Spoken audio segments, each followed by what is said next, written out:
क्या तुम्हें पता है साल 2025 में इतनी बुरी घटनाएं क्यों हो रही है?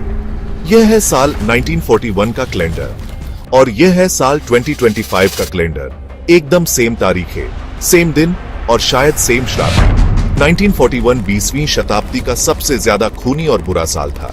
दूसरा विश्व युद्ध, आम नागरिकों का सामूहिक कत्लेआम, बम धमाके, प्राकृतिक आपदाएं, ऐसी कोई बुरी घटना नहीं होगी जो 1941 में न हुई हो। लाखों करोड़ों लोगों की मौत उस एक साल में हुई थी। और क्या आप लोगों ने 2025 को ध्यान से देखा?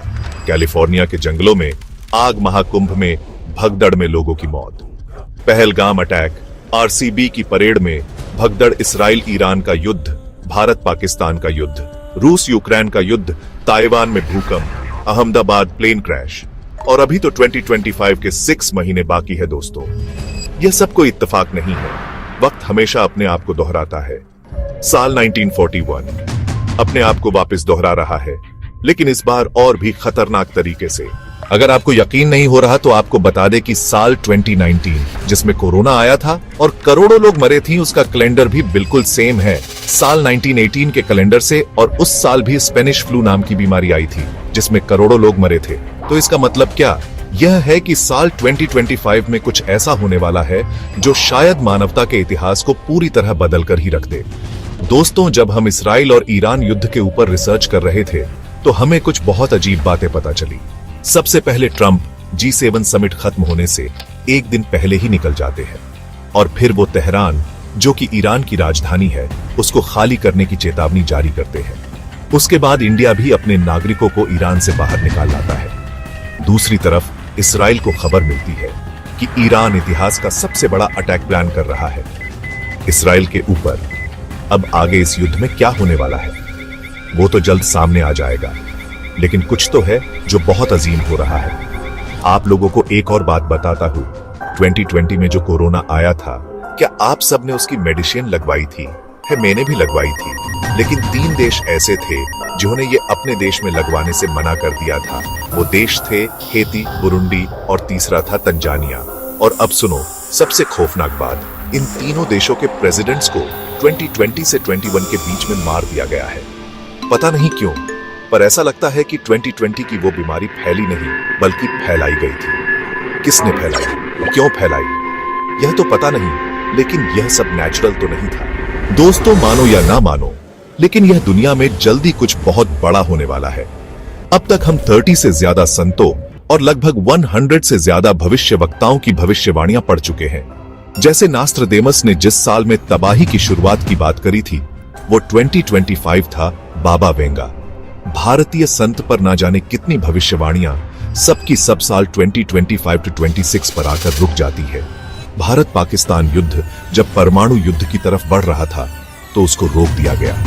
इसका कारण है रूस पर अमेरिका के बीच हो रखी एक न्यूक्लियर डील, लेकिन यह डील 2026 में खत्म हो रही है। लेकिन कई संतों ने एक और तबाही की बात भी करी है जो प्रकृति लाएगी। जापान की भविष्यवक्ता रियो तत्सुकी ने कहा है कि साल 2025 के अंदर बहुत भयानक बाढ़ आने वाली है। हिमालय पर्वत के नीचे इस सदी का सबसे बड़ा भूकंप आने वाला है। इंसानों और प्रकृति के बीच एक जंग चल रही है। 4 युगों के बाद एक बड़ी प्रलय आती है जिसमें सब कुछ समाप्त हो जाता है। यह युद्ध जो अब शुरू हो चुका है, इसका अंत भी इंसानियत के अंत के साथ होगा। लेकिन सोचने वाली बात यह है कि क्या यह सच में अंत है या फिर यह किसी बहुत बड़ी और खतरनाक प्लानिंग की सिर्फ एक शुरुआत है। मैंने उन पावरफुल लोगों की बात की थी ना, असल में वो दुनिया जीतना नहीं चाहते, वो दुनिया को रीसेट करना चाहते हैं अपने हिसाब से, अपने कंट्रोल में। एक ऐसी दुनिया जहां बस गिने चुने लोग रहे और बाकी सब बस भीड़ का हिस्सा बनकर रह जाए।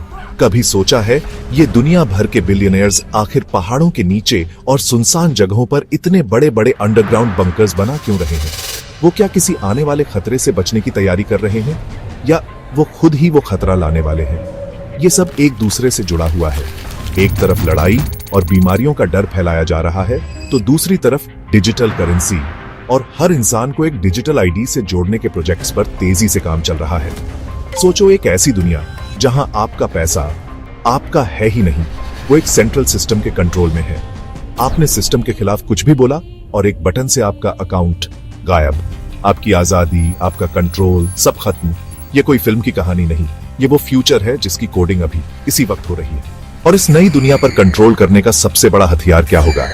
टेक्नोलॉजी, आर्टिफिशियल इंटेलिजेंस यानी एआई। कहीं ऐसा तो नहीं कि जिस एआई को हमने बनाया वो अब हमसे ही आगे निकल गया है और अब वही हमें कंट्रोल कर रहा है? एक एआई के लॉजिक के हिसाब से सोचो, उसके लिए हम इंसान एक वायरस जैसे हो सकते हैं जो इस प्लेनेट को सिर्फ बर्बाद कर रहे हैं, आपस में लड़ रहे हैं। और एआई के हिसाब से वायरस को खत्म करना ही सबसे बेस्ट सॉल्यूशन होता है। हो सकता है ये सारी लड़ाई, ये बीमारियां, ये तबाही सब उसी एआई के मास्टर प्लान का हिस्सा हो, इस धरती को साफ करने के लिए, ताकि वो एक नई परफेक्ट दुनिया बना सके।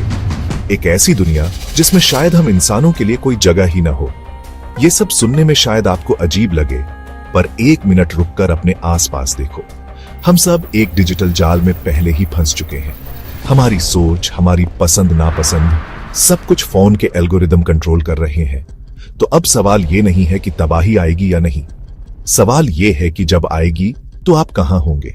उन लोगों में जो सोशल मीडिया पर स्क्रॉल करते हुए अपने अंत का इंतजार करेंगे, या उनमें जो जाग चुके हैं और समझ रहे हैं कि यह पूरा खेल है क्या? जागते रहो, सवाल करते रहो, क्योंकि इस खेल में जानकारी ही आपकी सबसे बड़ी पावर है। 2026 में दरवाजा खटखटाया नहीं जाएगा, उसे सीधा तोड़ दिया जाएगा। और उसके पीछे क्या है, ये हम और आप सोच भी नहीं सकते।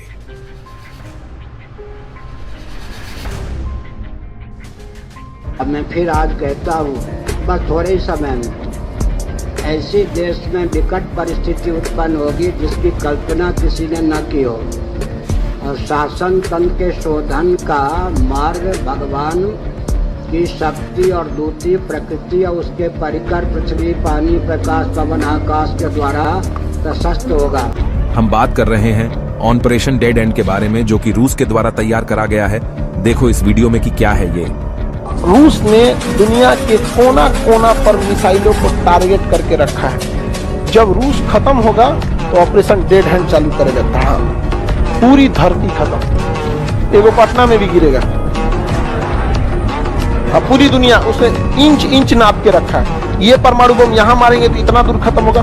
पूरी दुनिया में जैसे ऑपरेशन डेड हैंड रूस चालू करेगा, पूरी दुनिया में धड़ाधड़ मिसाइलें गिरना चालू होंगी। जो देश युद्ध में है, नहीं है, कुछ भी है। क्योंकि पुतिन का कहना है, हम उस देश में क्या करेंगे, हम उस दुनिया का क्या करेंगे जहां रूस ही न रहे। समझ में आ गया कि नहीं आ गया? पुतिन क्या कहना है आप? नहीं, अमेरिका का है ना कि ये गलत है, अशांति के खिलाफ है, बोले आप। चलिए, आप लोगों ने हमारी पुरानी किसी वीडियो के अंदर यह जरूर सुना होगा कि भविष्य मालिका में लिखा है कि कलयुग के अंत के समय मांस खाने वाले जानवर घास खाने लगेंगे और घास खाने वाले जानवर मांस खाने लगेंगे। तो चलो आज आप लोगों को सबूत दिखाते हैं कि यह भविष्यवाणी सच हो रही है, और इसके बाद इसका परिणाम क्या आएगा वो भी बताएंगे। लेकिन पहले ये सबूत देखो।